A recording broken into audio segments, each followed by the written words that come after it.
morning guys, it's early Tuesday morning here in Bangkok. It's 7 a.m. in the morning and we are here at Bayok Sky Hotel and nandito tayo sa 81st floor. Actually hindi pa to yung tuktok ng Bayok Sky, mas may mataas pa, ayan pa.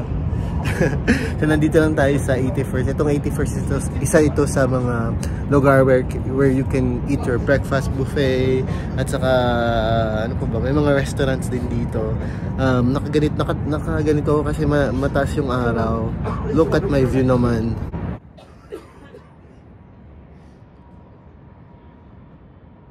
This is my breakfast for today. So I have like of course bread, macaroni, and then our staple breakfast, egg and bacon, and coffee. Tapos ayan yung view namin, no? Look at that! Amazing, no? It's nice to wake up every morning na nakikita mo yung ganitong view. Actually kahapon hindi namin nagamit yung breakfast namin here kasi we're so busy yesterday, but sabi ko ngayon sa kapatid ko kailangan makita mo yung 81st floor, then later punta kami sa observatory deck para mas makita pa natin yung iba pang overlooking viewpoint dito sa Bayok Sky Hotel. So yan, kain muna tayo. Pakita ko pala sa inyo yung buffet, breakfast buffet para may idea kayo. So we have here the breads,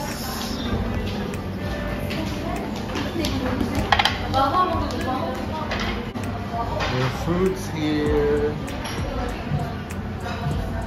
Actually international breakfast siya. So from Asia to Western to Italian, nandito. Ayan. Okay, this is the Chinese area. So you have your dim sum and your yakitoris. Then your egg area. Thank you. Good morning. I would like to have Ayan siya. Okay, you have a wide variety here of Chinese cuisine and Thai cuisine there.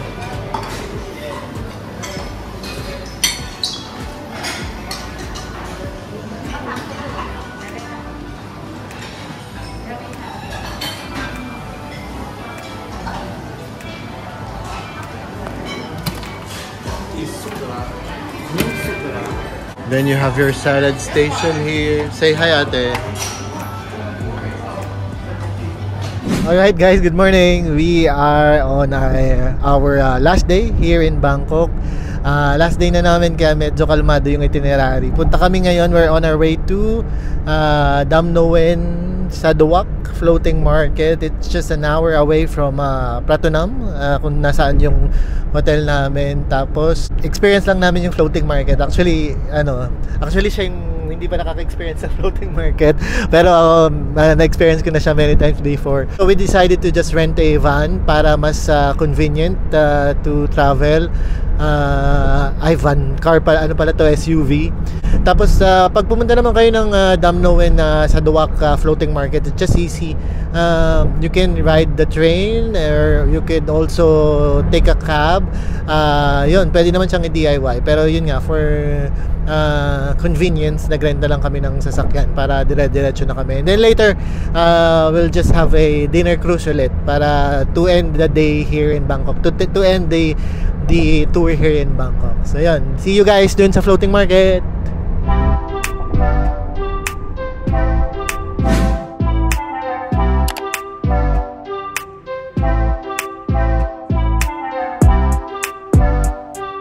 Okay, we're now here sa DAP. We're just waiting for our ride. Ito na pala siya. Nandito na siya, dumating na siya. Okay. So we're here now, nakasakay na kami sa bangka namin. It's a private boat. You can rent this boat. Nakuha namin siya ng 2,000 baht lang. Actually hindi 2,000 baht talaga yung original niya. Binibenta siya sa amin ng 3,000. Kaya lang kasi yung driver namin sinabi sa amin na 2,000 lang daw yung ride. So yun yung sinabi ko dun sa reception area. So wala siyang nagawa. So 2,000 lang namin siya nakuha. So it's a private boat. So wala kaming ibang kasama. Ayan. Makikita nyo naman, oh. Di ba? Ayan, oh. So ano siya, it will take like siguro mga almost an hour. Iba't iba kasing ruta ng mga pupuntahan. It depends on your schedule also. Pwedeng sa Central, maraming mga stores doon. Pwedeng yung pupuntahan lang namin ngayon kasi kailangan nga namin bumalik sa hotel by 3 p.m. So kahit mga konting stops lang yung mapuntahan namin, okay na kami. Ito yung original daw na floating market, which is it's called the Dam Noen Sanduak floating market. There's a lot of floating market here in Thailand. Marami naman kayong pwedeng puntahan if you will just research. Pero pag sinabi nyo kung saan ba yung original na floating market, ito yung makikita nyo online. Saka ito rin yung sinasabi ng mga tour guide na puntahan when it comes to floating market. Kaya nandito kami ngayon. Say hello, ate. Say hi. Ngayon, second week pa lang ng January, hindi siya ganun kainit. Though, mararamdaman mo na yung tirik ng araw. Saka minsan masakit siya sa balat. But yung breeze niya, yung hangin niya, yes, malamig pa siya. So, tolerable siya. Kasi pag nandito ka ng mga March, kasi parehas lang naman tayo ng weather sa Pilipinas. So, pag nandito ka ng mga March, April, May, my God, tostado ka na sa sobrang init. But now, it's okay.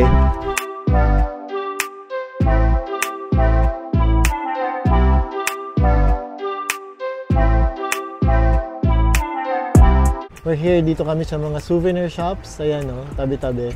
So, pag may gusto kayong bilhin, pwede nyo naman sabihin sa driver nyo to stop para makapili kayo or makashop kayo. If you like lang, siguro ano lang, bili lang kayo siguro ng ilang pieces or like pag food, may nag-offer ganyan, para lang to support their businesses. Pero, if you will ask me, medyo pricey kasi yung iba dito. Then syempre, ano siya, tourist spot siya.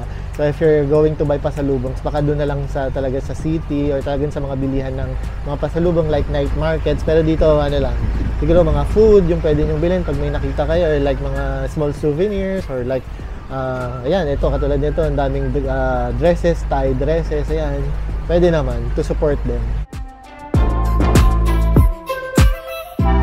Ayan, photos next.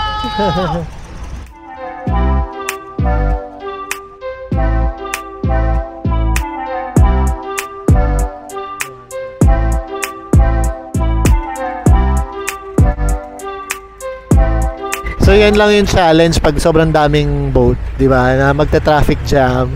At so kailangan lang magbigayan lagi ng mga drivers since parang makitid lang din yung pathway nitong river.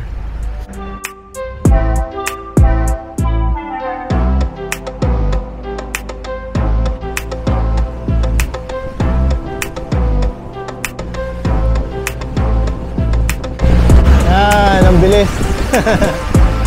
Masarap pala pag mabilis din eh.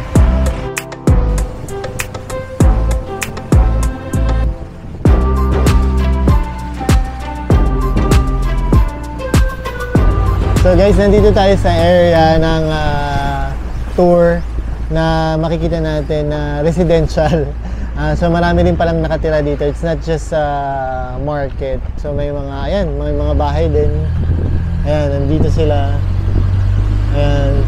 Parang sa atin din sa Pilipinas, di ba, may mga bahay na nasa taas ng tubig. Ayan, for sure may mga schools din yan, may mga barangay and all.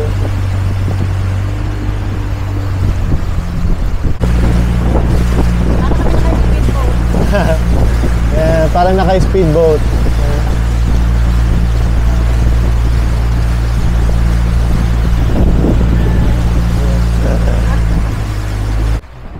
Ito nga, may museum eh. Dam Noen. Ano to? Dam Noen sa Duwak Floating Market. Ayan yung pwedeng lumakad. So this is a big market? Big market? Okay. Ayan, so papasok na tayo dun sa, as in, mas malaking market. Dito pwedeng bumaba. Nasa part tayo ng Dam Noen na tawag nila dito Big Market. Ito yata yung isa sa mga pinakamalaking place that you could shop. Kung makikita nyo sa paligid, sobrang jam-pack. Ayan. And so, grabe, jam-pack. As in, tabi-tabi na lang yung mga boat. Ayan. And then, on the left side, ayan yung palengke.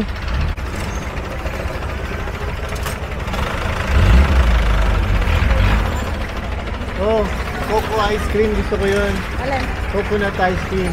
Ayun o. Kaya lang, ang layo yun eh. Medyo, ito yung challenging dito pag may gusto kang bilhin. Pero malayo sila sa'yo.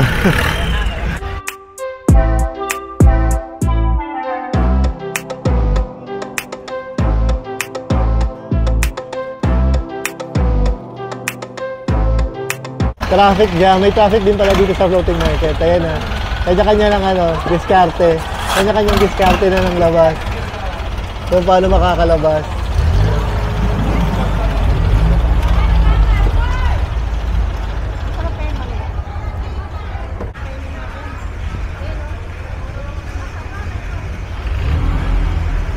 Bumili kami nito Makopa. Maraming ganito sa atin sa Pilipinas, pero kasi dito malalaki talaga.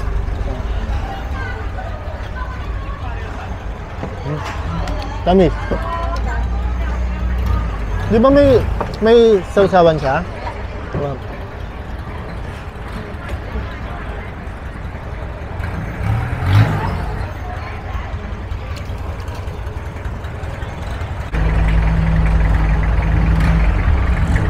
Where did you buy that? Just behind us, just like... Thank you. Ton! Ito, bili tayo ng mukhang masarap.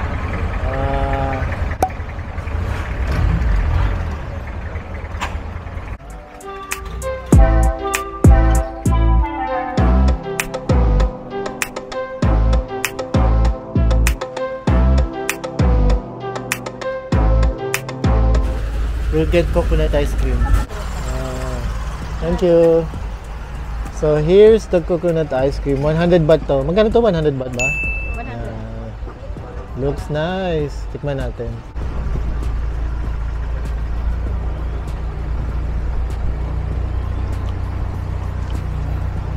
Lasang dirty ice cream sa Pilipinas.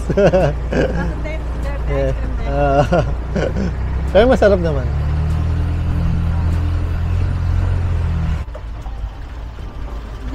Yung ilalim ang gusto ko. Coconut. Ay, meron ba sa ilalim? Ito, yung coconut nito. May kasama palang mga coconut bits sa ilalim. Ay, ganda. Oh, pakita po.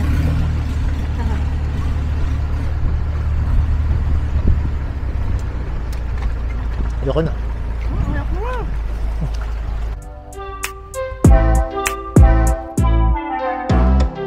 Ayan guys, that's it. Siguro mga roughly 1 hour din. More than 1 hour ba? Basta mga gano'n, nasa 1 hour din kami umikot. So we're back dun sa base. After this, magla-lunch muna kami kasi ang hirap bumili ng mga pagkain dun sa central market nila. Kasi daming masyadong bangka na nag-uunahan. So feeling ko talagang kailangan. Yun yung learnings. Pag may kailangan kayong bilhin, mahirap magdalawang isip. Bumili na talaga agad. Saka pilitin nyo yung driver nyo na huminto dun sa mga lugar na gusto nyong bumili. Ton! Thank you. Alright. Let's go back! Pagkatapos lang ng bawat trip nyo, yan, maraming mga pictures dito. We have here, picture remembrance kanina. How much? For one 300 baht for one. How much? For one 300 baht. What? 300 baht. 300 baht. 300 baht. Yeah. Wala nang tawad. No discount? For starter. No discount? Okay, I give you is a 250. Okay. 200. We'll get now. 200. Yeah, we'll get. Okay. So ayan, di ba? Pipilitin nyo lang talaga na magkaroon ng discount. Makukuha nyo rin ang mga bagay-bagay. So from 300, nakuha namin na 200 lang. Sobrang convenient lang pag meron kayong sariling sasakyan, no? Okay. Super cute naman, no? Look. Ang ganda, oh. Floating market, Damner Saduwak. Damner Saduwak. Cute.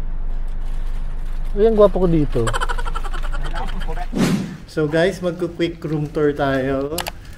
Kasi kakalinis lang ng room natin. So, medyo okay na siya pakita. Nilinis na yan kasi nagpa-makeup ako eh. So, 2209. There. Ayan. So, medyo may kalat na ng mga damit namin. Pero, This is the room. Okay, so we have like 2 single beds. Actually, mukha siyang hindi single bed kasi malalaki siya. Ayan siya. Ayan. Ayan. And then, we have here parang mini living space. Ayan. Of course, this is the TV area. Tapos, meron ditong vanity area or like office desk pag nagdala kayo ng work here, or yung kapatid ko ginagamit yung makeup room. And then we have here the closet. Laki ng closet, oh. This is the closet. Malaki. And CR. So quick CR tour. So we have here our big mirror. So we have the bathtub. Ayan siya. And then of course the shower area. Yan. Malaki. May feel, hindi siya ganun ka-modern kasi Bayok Sky is really medyo matagal na rin naman siya, di ba? But again, you can feel that it's a premium hotel. And then of course, the view. Ayan, medyo tinted yung bintana so hindi nyo makikita masyado yung labas, but it's a city view. There. Ay, ito pala may coffee area na tambakan na namin ng mga natitirang pagkain na hindi namin maubos kapag nasa labas kami. Ayan. We booked this via Agoda, through Agoda. Parang 3 nights namin ay nasa around 23,000. So yun. Kasama na dun lahat ng VAT, lahat ng taxes and all. Lahat pa ng ibang additional taxes kasama na dun. So yun yung total niya. It's a big room. Enough for 2 for couple or for family. Pwede ka pa magdagdag ng bed kasi tingnan nyo naman para maramdaman nyo yung laki. Ayan, oh. Sobrang spacious niya. Ang laki. Ayan, pwede ka dyan tumambling sa sobrang laki niya. Ngayon, hindi pa since it's already 4:30 PM, nagbook kami ng dinner cruise sa Wild Orchid. It's a luxury cruise. Tapos sa Icon Siam pa rin yung pier kung saan kailangan namin pumunta ngayon kasi parang 1 hour daw yung from this hotel to Icon Siam, tapos traffic pa later kasi it's a weekday, so maraming kotse, maraming tao on the road, so kaya magpe-prepare na kami. Okay, see you later. So it's another day, another cruise. It's our last night here in Bangkok at nasa harap ako ng Icon Siam at nasa harap ko yung pier. We're just waiting again to board our cruise to have dinner. We decided to again have a dinner cruise on our last night here in Bangkok. Wala lang, trip lang namin. Pero ang kakaiba, medyo luxury yung dinner cruise namin ngayon. It's called the White Princess Luxury Cruise. Tama ba? Or White Orchid. Basta ilalagay ko dito yung tamang tawag sa kanya. Medyo may pricey siya ng konti compared dun sa other cruises na available here dito sa Chao Phraya River. It's like if I'm not mistaken, nasa 2,500 per person. So yon. Tapos this time nakakuha na kami ng upper deck kasi last time, di ba, yung first cruise natin dito nasa second floor lang kami. Para naman iba rin yung experience natin. Nasa tuktok na tayo para makita natin talaga yung totality of the scenery, especially at night. So yun guys, samahan nyo kami. Let's go. Hinintay lang namin. Boarding at 8:15. Ganito pala yung process ha. Pag nag-book kayo online, you need to check in ng mga 6:30. Punta na kayo dito. Tapos pwede na kayong mamasyal ulit sa Icon Siam Mall or kung saan man dito sa paligid, and then go back at 8:15 kasi sabi nila pag naiwan daw kayo, na late kayo, hindi na kayo i-accommodate, which is understandable kasi cruise siya. So paano nyo habulin ng cruise sa river, diba? So ayun lang, a few reminders.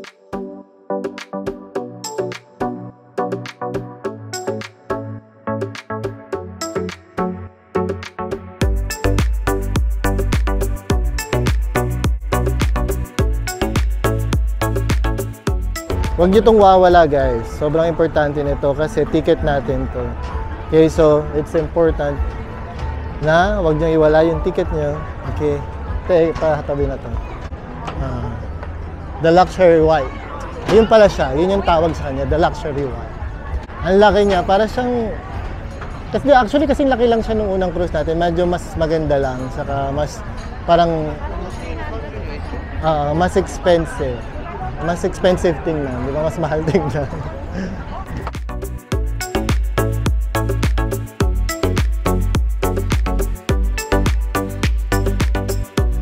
Now, we're going up kung nasaan tayo kasi nasa upper deck tayo. So, this is the second floor. Look at the second floor. Ayun, the usual may entertainment doon. And then, akit tayo sa upper deck. Let's go.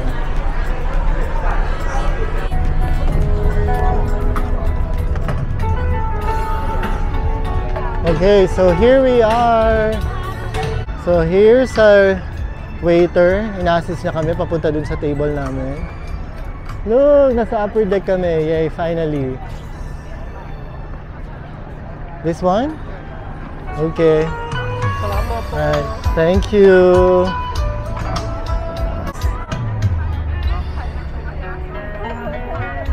Ikot tayo.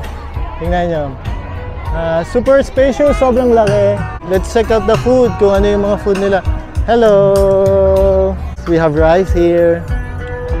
And then chicken. Hindi ko syempre alam yung mga tawag sa kanila, but I believe there's like a wide array of cuisine and specialties here from around the world para syempre sa iba't ibang turista na nandito. You have vegetables, you have American, ayan, and then of course, pad thai. Ayan, sobrang dami. And then right here, it's the dessert table. Ayan. Grabe. Ayan. Punta tayo dun sa harap para makita nyo yung parang entertainment area. Ito mga long tables, feeling ko, ano to eh, maganda rin. Ay, I have an idea. Parang magandang idea to celebrate birthdays here. Oh, grabe. The front of the boat, ayan, ito yung harap ng boat. Okay. See? See, it's so huge. Ayan, for sure si Ate Pinoy yan. Kasi accent niya Filipino. Ate, mabuhay! Oh, mabuhay! Okay, hi! So yun, Filipino nga si Ate. Ayan. Kasi karamihan talaga ng mga cruises dito, Filipino yung performer nila. So nakakatuwa kasi hindi natin mamimiss yung Pinoy talent. Nandito sila lahat. Parang mga 30 minutes after ng boarding time, aalis na siya. Pero once na nakasampa na kayo, hindi nakasettle na kayo sa table nyo, pwede na kayo kumain. So ganun naman yung proseso dito.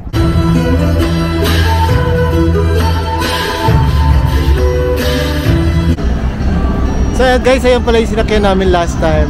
So ngayon nakumpara ko, mas malaki pala talaga itong white luxury kaysa dun sa last cruise na sinakyan namin. Parang twice as big. Medyo a bit overwhelming yung food kasi sobrang dami rin ng options. So parang inisip mo, ano ba yung unahin ko? Ano ba yung kakainin ko? Ako, usually meron ang strategy ko dyan. Laging hindi ako nagpapa-overwhelm. Mga konti-konti lang yung kukunin ko per dish, or minsan talaga pag hindi ko kinakain, like I'm into seafoods kasi, so pag may mga beef hindi ako masyadong mahilig sa mga ganun. Seafoods and chicken lang ako, so kukuha lang ako ng small portions of each, and then titikman ko lang sila pagdating ko sa mesa ko, tapos kung ano na lang yung magustuhan ko, doon na lang ako mag-focus pag bumalik na ako sa buffet table. So yun, para hindi rin masayang. Pero right now, eto, kumuha na ako ng mga food. So far, na-enjoy ko naman sila.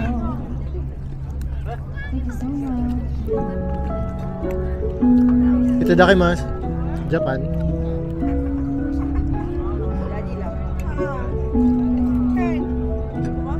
Ayan.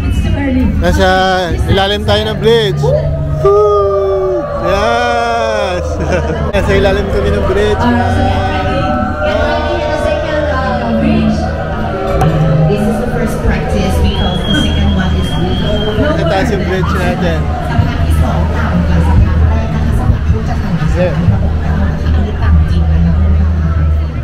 Don't ever touch the bridge, please. Ang cool, ang cool.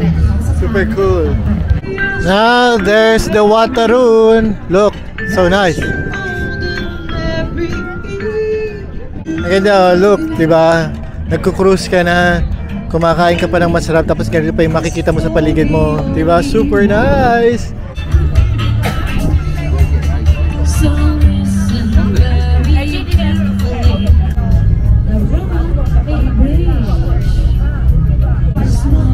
Yan, nagpapapicture kami kasi nasa bridge na kami. Ang saya.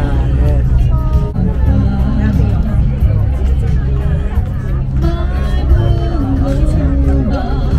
Super cute, lahat ng nagse-celebrate ng birthday ngayon, binigyan ng cake, ng birthday cake. Yung katabi namin, birthday niya. Yeah.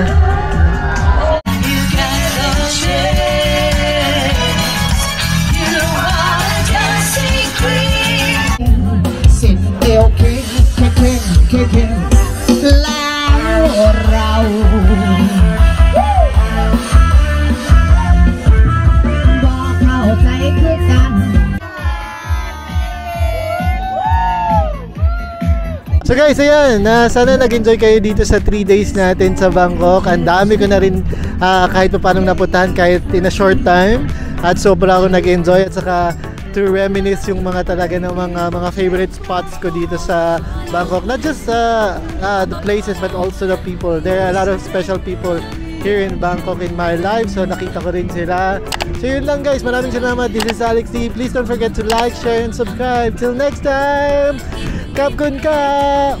Peace! Thank you!